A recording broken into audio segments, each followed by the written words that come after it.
집값 하락세가 언제까지 이어질지를 두고도 최근 논쟁에 불이 붙고 있습니다.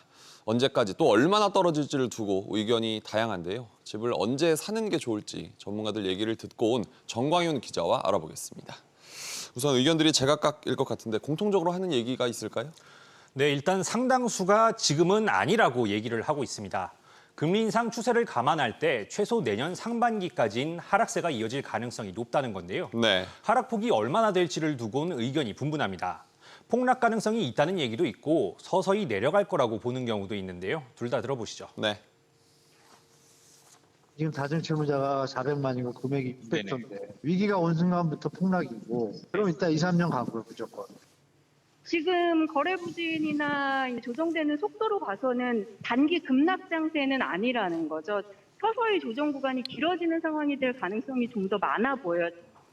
속도의 차이는 있겠지만 내려가는 건 비슷할 것 같다라는 얘기고요. 그렇다면 반등하는 건 언제쯤이 될까요?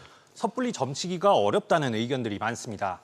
금리 인상이 멈춰도 바로 반등하기는 어렵다는 분석이 나오는데요. 들어보시죠. 네. 금리 인상이 만약에 내년 이제 하반기에 멈췄다라고 하더라도 그걸 당장에 금리를 인하하거나 이러기는 쉽지는 않을 거라고요. 의사결정보다는 그냥 관망하는 것들이 3, 4년 이상은 지속될 가능성이 많지 않겠나. 앞서 국토연구원 조사에선 금리 인상이 집값에 영향을 미치는데 1년 이상 걸리는 것으로 나타났는데요. 네. 내년부터 집값 하락이 오히려 본격화될 수도 있다는 얘기입니다. 그렇다면 집 사는 건 그냥 일단은 계속 미루고 봐야 된다 이런 얘기입니까?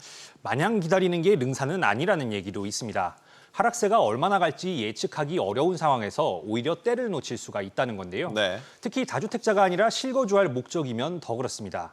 임대계약 기간 등을 감안할 때 원하는 시점에 바로 원하는 집을 살 수 있는 게 아니기 때문인데요. 이에 대해 한 전문가는 주식처럼 바닥 다지고 올라오는 걸 사려다간 실패할 가능성이 높다며 입지 등이 괜찮으면 장기적으로 보고 사는 게 맞다고 말하기도 했습니다. 정답은 없는 것 같은데 앞으로의 흐름을 잘 볼 필요가 있을 것 같습니다. 정 기자, 잘 들었습니다.